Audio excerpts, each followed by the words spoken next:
world of Regal Fae. Today is Witchy Lesson Tuesday! Yay!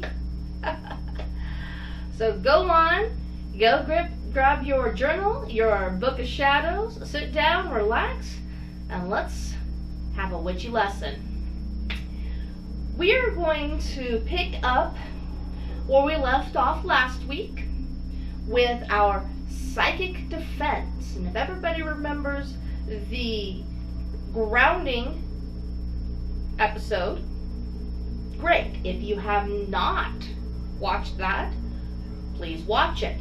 It goes in order. Then come back and watch your boundary episode. So, much with the grounding episode, how it was related to Earth, the boundaries are going to be related to water, okay?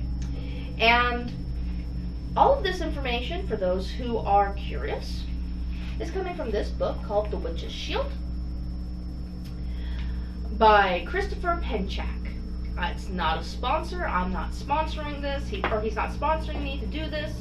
I just really liked some of the lessons out of this book, and I wanted to elaborate on them and deliver them to you in this format. And when we get to the boundary section of this lesson, he has a very, very good way of explaining boundaries. Much better than I could ever do. So I am going to pull from his book in an explanation of what we're going over. So he says, the element of water rules the astral and emotional bodies. Through working with the power of water, we learn to draw boundaries and create a sense of personal space. Through work with our energy bodies, our aura, we learn to create a personal, sacred space and create our own reality. People with a strong, healthy sense of self and space have a definite sense of presence when they enter the room. Those with a collapsed sense of self and space are more likely to get crowded. It works the same way emotionally, mentally, and spiritually. Those who don't have a strong sense of personal space and boundaries let other people walk all over them. Sometimes it is intentional, and sometimes it isn't. But the result can be the same. If you have a strong sense of boundaries, you make it clear through your words, body language, and personal energy that you are not to be taken advantage of. Now, I want everybody to stop, and I want you to think. I want you to think of some of the people that you have seen in the past couple of days. And I want you to, in your head, label whether you think they have strong personal boundaries or they have weak boundaries. What do they have?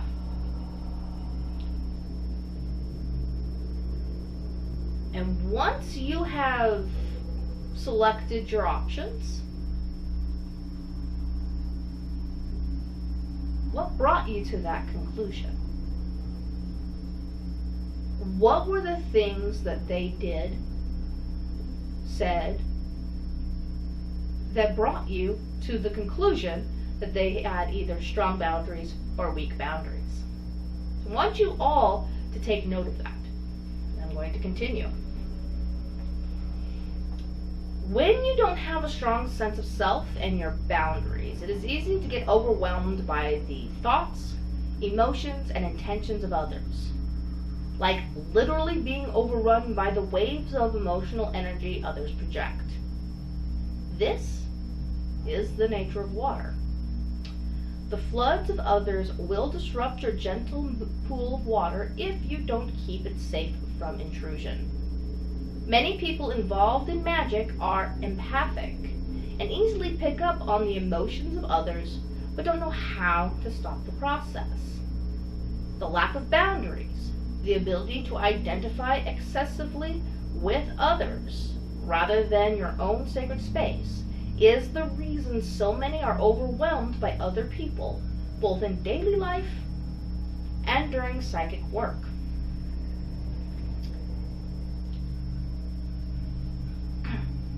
Now, there is a fun little trick I have for my empaths out there, and I have for those people who are dealing with this particular situation. Because this is what I find with the empaths and psychic workers, is that they generally don't know how to turn themselves off, how to stop receiving that information. One way that I learned a long time ago, being an empath myself, is I have working hours. You never want to completely shut out and shut down your abilities. Eventually, the universe is going to come back and say, no, you have these abilities for a specific reason. You need to be using them, and it's going to kick your butt. But that doesn't mean that you can't have shop hours.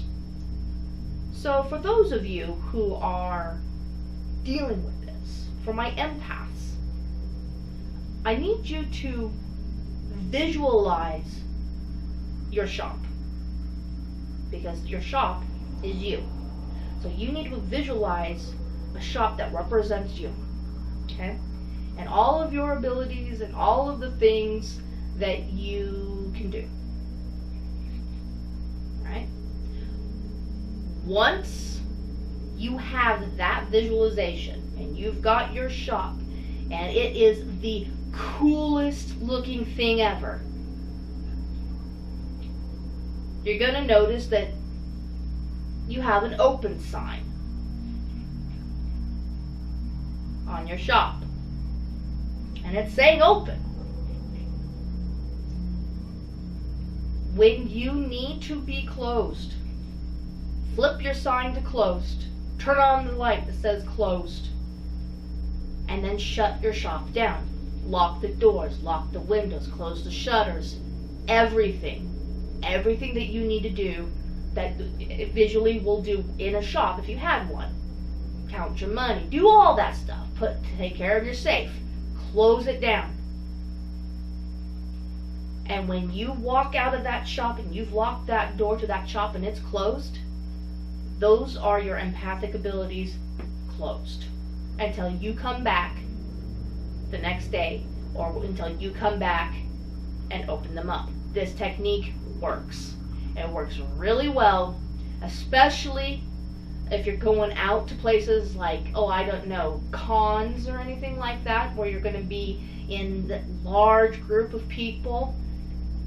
Shut yourself down.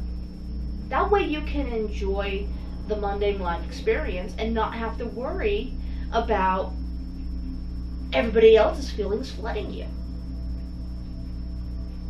You don't need it, because you're there to go have fun at the con, right?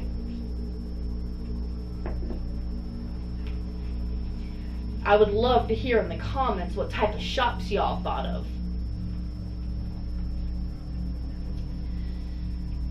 Okay, so back to Christopher. So boundaries come in all forms. Boundaries are and can involve speaking our truth and standing up for ourselves in our personal space or way of life.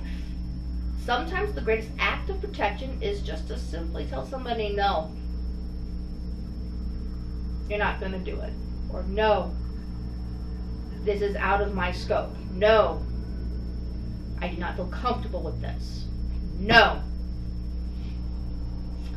No is a very powerful word. Right? So here's something fun to actually do. Everybody take just a minute. If you live with somebody or live with furry critters, just walk up to them. This is really funny.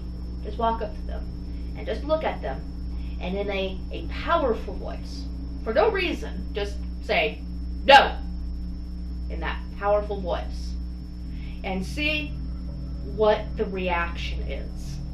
What happens? Because when you've done that, you've laid down a boundary. In this case, we're being silly. Because the next thing is probably then going to be like, no what? But take that initial reaction. What happens? Share down below. You'll be surprised. I love using family for test subjects. It's great.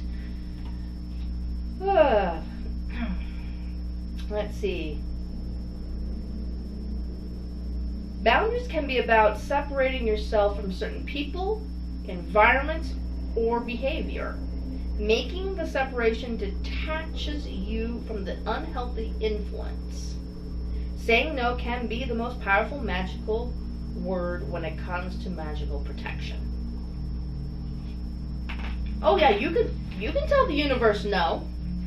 I do it all the time. I tell them no. I have my own boundaries, right? Other boundaries are more subtle. There are unspoken but ever present. They represent the health of our psychic boundaries. When we draw our energetic boundaries, we take a personal space and embody our sacred personal space. Most of the time, our energetic boundary reflects our emotions, our self-esteem, and personal awareness. People in the day-to-day world react to our psychic boundaries all the time, even though they are not consciously aware of it. We interact with the auras, and such energetic exchanges give us subtle information about the other person, including their personal power, mood, and health. Such interactions remind me of the old tale of the two Japanese samurai confronting one another on a bridge. And that story that he goes into talks about how in that time and culture, the samurai, if they were in this situation, they would meet up on the bridge. And they're trying to pass, going past each other. And honor dictates that the one who is more powerful, who is superior, will be the one that goes first. The other one will step aside and let them go. In the exchange, there are no words. They're basing it off of the warrior spirit. You see this in anime all the time. That warrior spirit. No words are necessary. They take stock of each other and themselves, and they make the decision on whether to step aside or go through. Okay? And we do this all the time ourselves. We take stock in the people around us. The next time you go to the grocery store, just sit back and watch the interactions people have with each other. Alright? How much of it is unspoken? How much of it is just looking and taking note?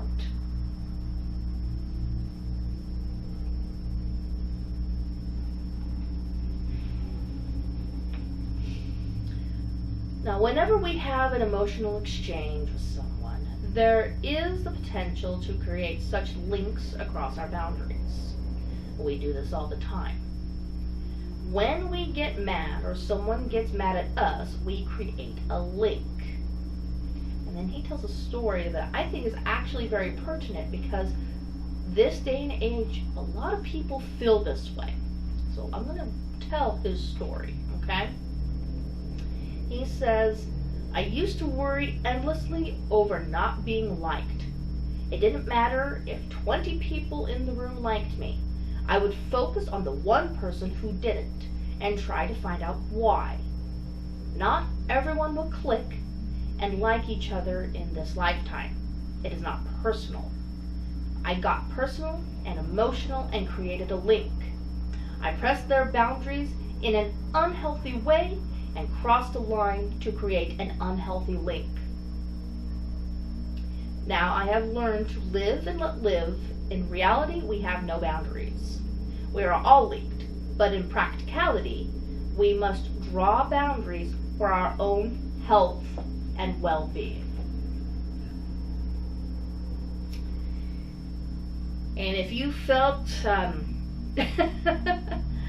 if you felt that one, I have a distinct feeling I know who I'm reaching out to in this little tale. All of my anxious people out there, right? The people pleasers. Yeah? Okay. This is what he's talking about. In reality, it doesn't matter because you are not going to please everybody and not everybody is going to like you. That is part of the human experience. And you creating that boundary of understanding will help you with your anxiety.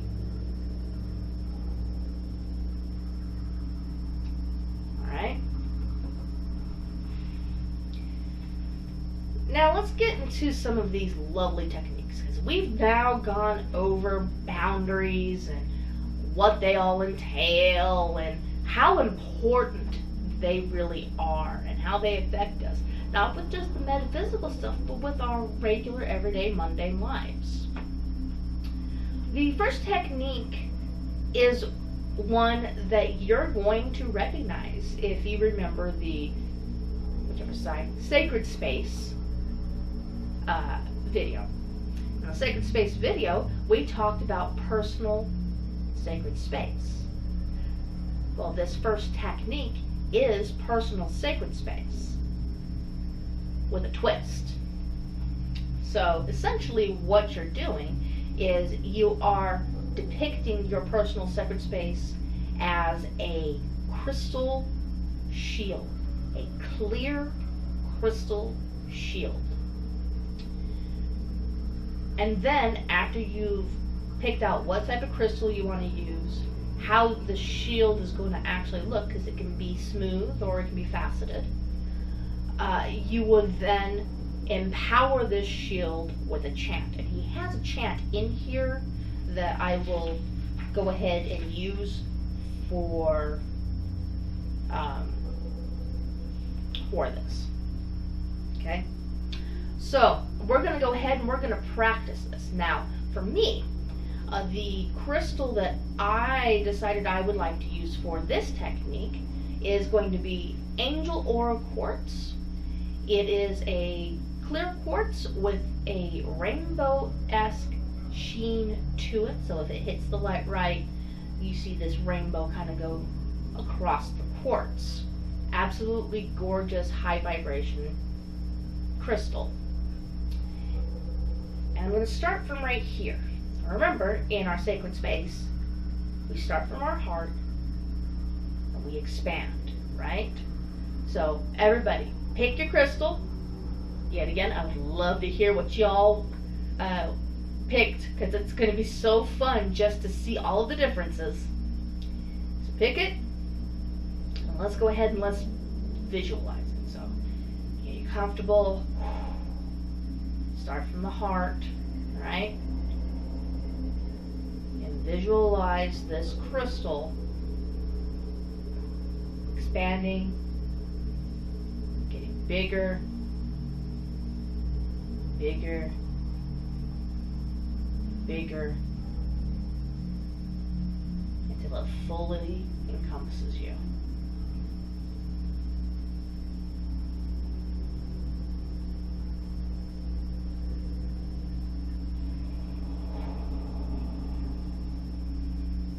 Step 1 complete.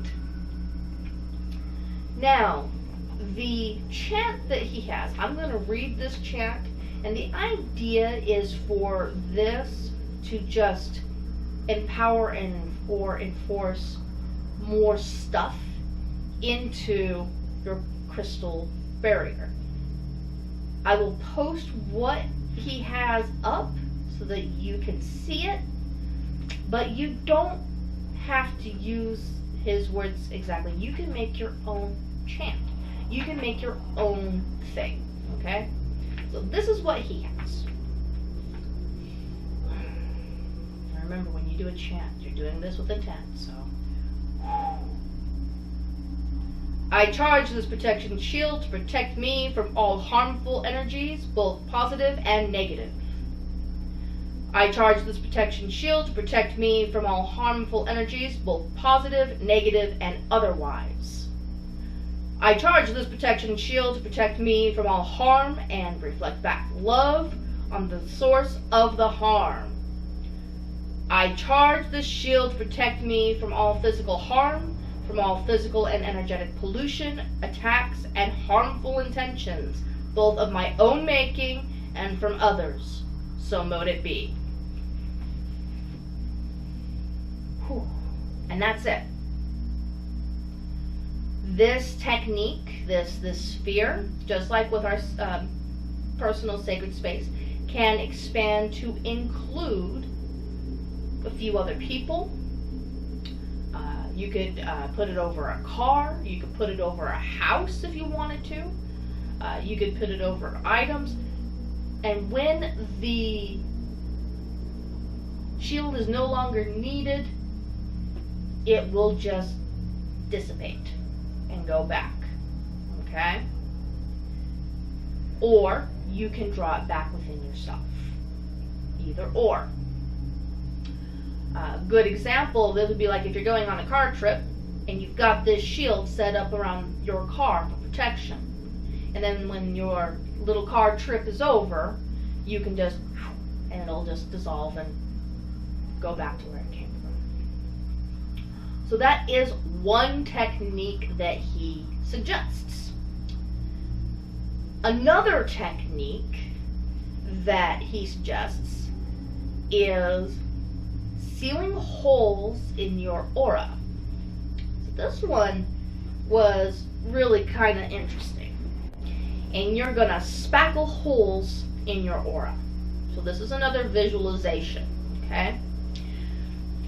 So you're going to visualize your auric field, spherical auric field around you, okay? And once you've got it up, you are going to notice that there are going to be some holes. There are going to probably be some rips from just your regular interactions. Okay? So you're going to go ahead and you're going to take your spiritual spackle and you're going to spackle and cover those holes. And that spackle is just going to integrate into your auric field and will become a part of your aura, just like if you were to spackle a wall. Okay? You take your picture down. Oh no, heaven forbid, there's a hole. Let me go get my spackle.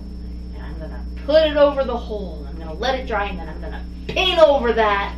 And you're not even going to notice that anything was there. It's going to become part of the wall. Same idea. The tears, you can use your spiritual sewing needle. Ta-da! With the spiritual thread. And you can sew up the tears, just like you can spackle the holes, you can sew up the tears. And make your auric field whole again. If you've never done anything to work on your auric field, it may take you some time to go over it completely. I can't give you all of that time, but I can give you 5 minutes to visualize your auric field and you preparing rips and holes. So go ahead and take 5 minutes and then we'll come back.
Welcome back. I hope everybody was able to at least get a good chunk of their auric field taken care of, if not all the way taken care of.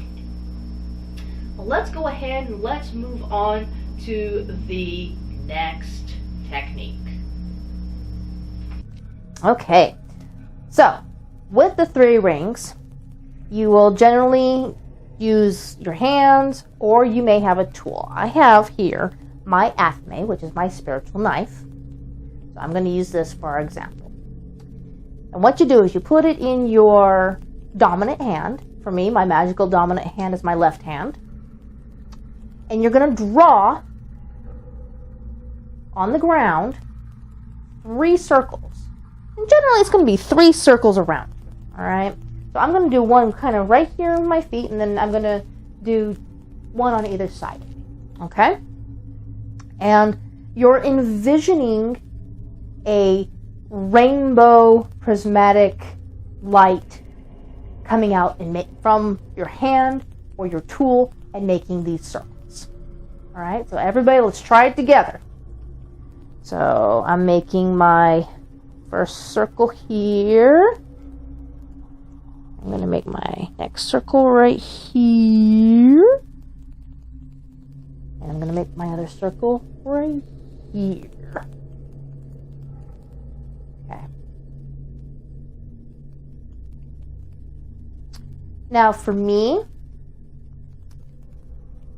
after I've created my circles, I do feel kind of like a rush, a little bit of a breeze or a wind going over my feet that I didn't feel before. Now these circles will move with you. You will also notice that they may not just stay on the ground. Mine are staying on the ground, but yours may actually come up and start rotating around you, creating a spherical type of shield. Okay? Yet again, you don't have to bring them down. They will dissipate as needed. Okay? Alright, let's go ahead and sit back down. Now, let's move on. The next technique that's discussed is using sacred geometry and sacred symbols. Now, I don't know much about sacred geometry to be able to teach on it, but it is essentially similar to what we've been doing. You would take the sacred geometry symbols and shapes and create some type of barrier around you. You'd visualize it. Symbols, going to be the same thing, and I find they're a little bit quicker. I've actually used these before. So you would take protection symbols.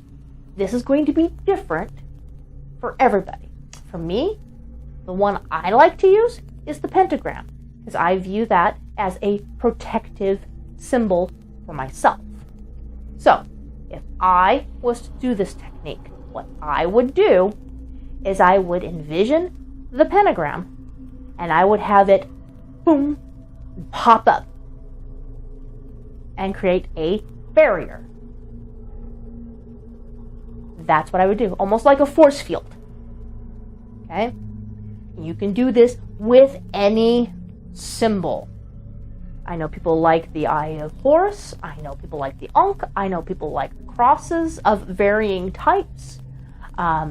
People will use the different Celtic symbols as well.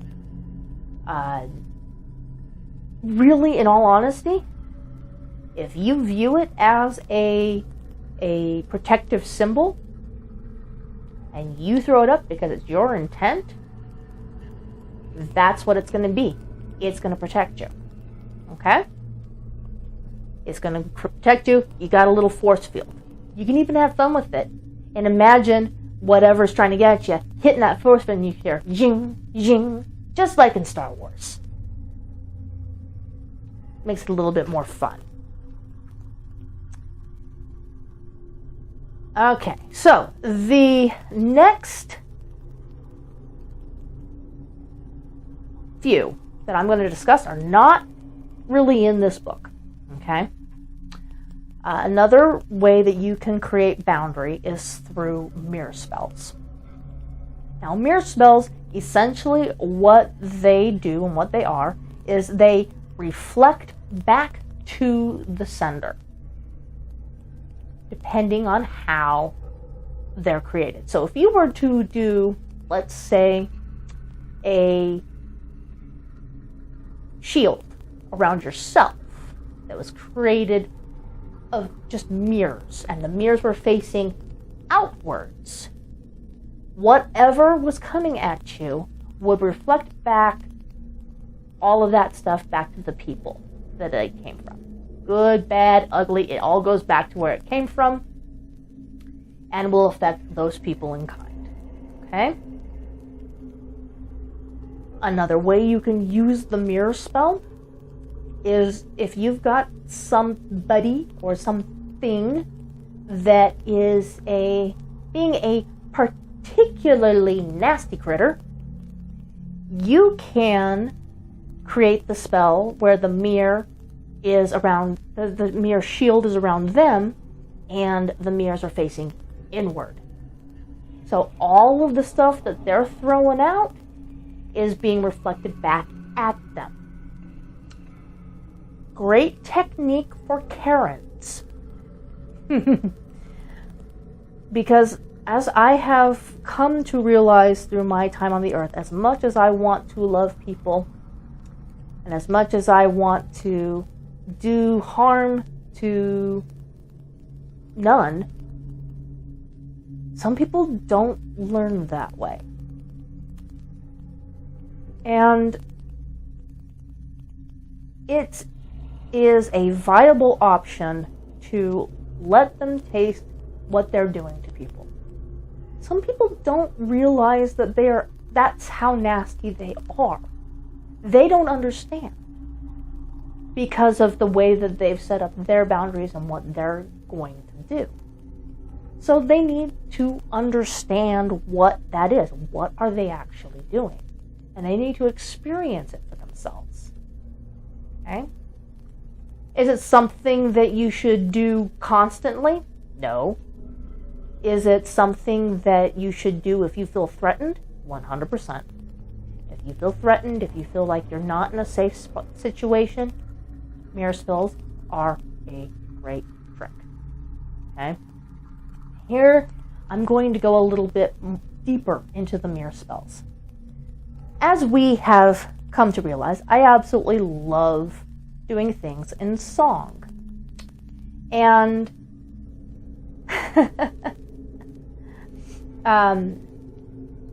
there is a song that you can look up on YouTube. The link is below. It's actually called Mirror Spell.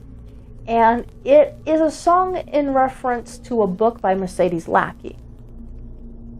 Oathbreakers is the name of the book. And if you take a look at the lyrics, it legitimately is a mirror spell. And I find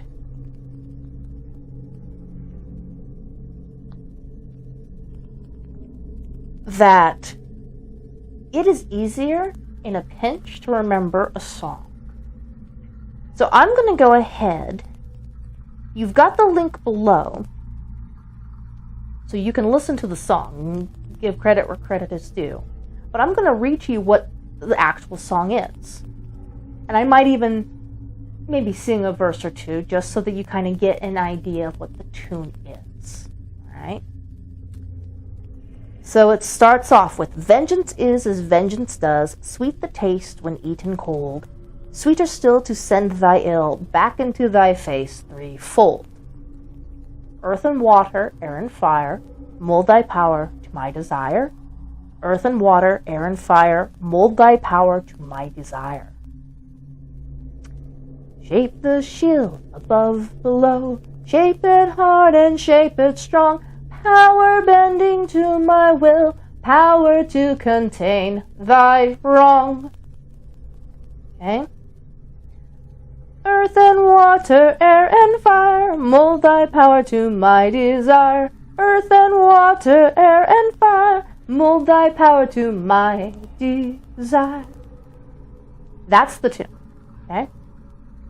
Next verse. Now within it, little bright, all thy surface facing thee, what thou sens'st reflect until trapped within 'tis 3 times 3. And the chorus again, the earth and water, air and fire. And within conceit sublime, make it clear as diamond air, let all wrongs to curse or kill return to be trapped also there. Be thou trapped in thine own curse, be thou caught in thine own wrong, be thou burned by thine own flame, be thou shattered by thy song. And then it ends with the earth and water, air and fire verse. It is an absolutely wonderful little ditty that is a spell, full on a spell, that you can use in song, easily rememberable. And here's the cool part about it. You know what the song and the lyrics are. You could just hum the tune, and nobody's even going to know the words. Okay? So that's a way you can protect yourself and create boundaries. Another really, really good way is to cut cords and release cords. Okay? And the way that you would do that, the reason you would do that is if, like, remember in the beginning of the lesson where we created a link that wasn't a very good link, cutting the cord would have gotten rid of that link. Okay? So what you can do is you can take a spiritual knife, okay? And one way is energetically, where you're taking your spiritual knife and you're going over your body like this and cutting energetically any cords that are unwanted off of you and away from you. And then you would energetically dispose of said cords via fire, water, whatever your method for getting rid of unwanted energetic things is. Okay? Another way you can do it is quite literal and physical. You can go so far as to go out and get different colored cords for different things and physically do a ritual where you cut the cord.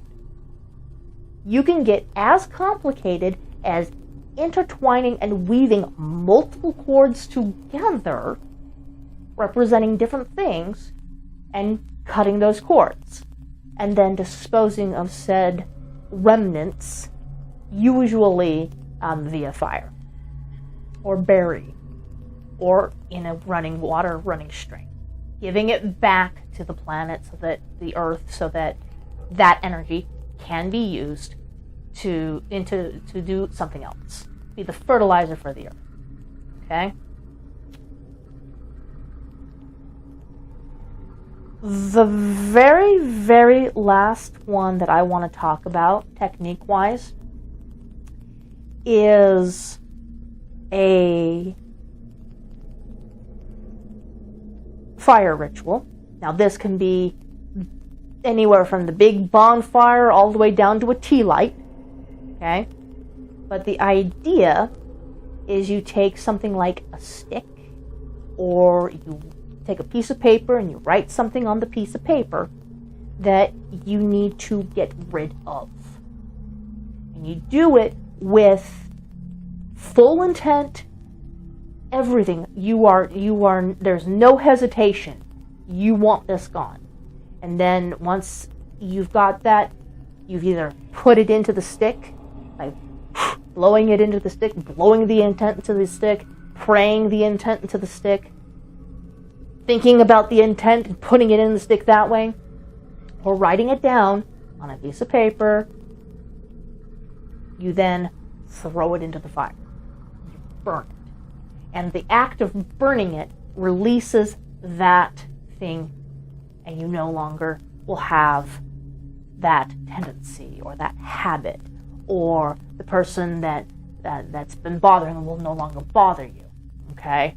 Those are some examples. I actually used that to quit smoking. And when I did it, it was a full moon ritual fire, and I just said, I'm done. I tried to quit on many different times, many different things, even some spiritual things, but this was the time. And I did it with so much intent. I was done. I was fed up. I was fed up with the fact that I couldn't get it to stop. I didn't want it anymore. I was at that point.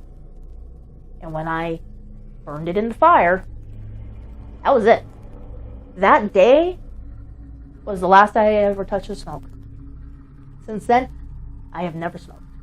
I have never touched another cigarette since. And I don't need it. I don't need to be, I can be around it, and I don't crave it. It doesn't even register to me that it's there. Because that intent, that connection, even though the nicotine had worked its way through my brain, I have rewritten that connection, and it's no longer there. I have been smoke-free for, let's see, I want to say 13 years now? 13 years. Smoke-free. With no thoughts of going back. Okay? Because I made that boundary for myself, and I said I no longer needed that. That was my line. How it all connects?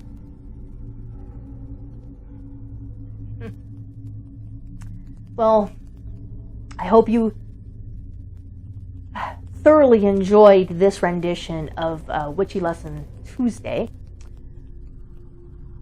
We will continue on with the Elemental Psychic Defense lessons moving forward. If you enjoyed, please make sure that you like, subscribe, and ring the bell. Comment down below. I want to hear all of the fun things that you've got. Okay? If you want to talk with me in other ways, you can chat me on Twitter at @RavelSpiritWork. You can contact me through my Facebook, my Patreon, or my website, Ravel's Spiritual Workings. And if you want to gather some spiritual tools and things to spruce up your space, visit Ravel Fae Magics on Etsy to do that. And as always, my lovelies, remember, you create your own happiness. This is Ravel Fae, signing out.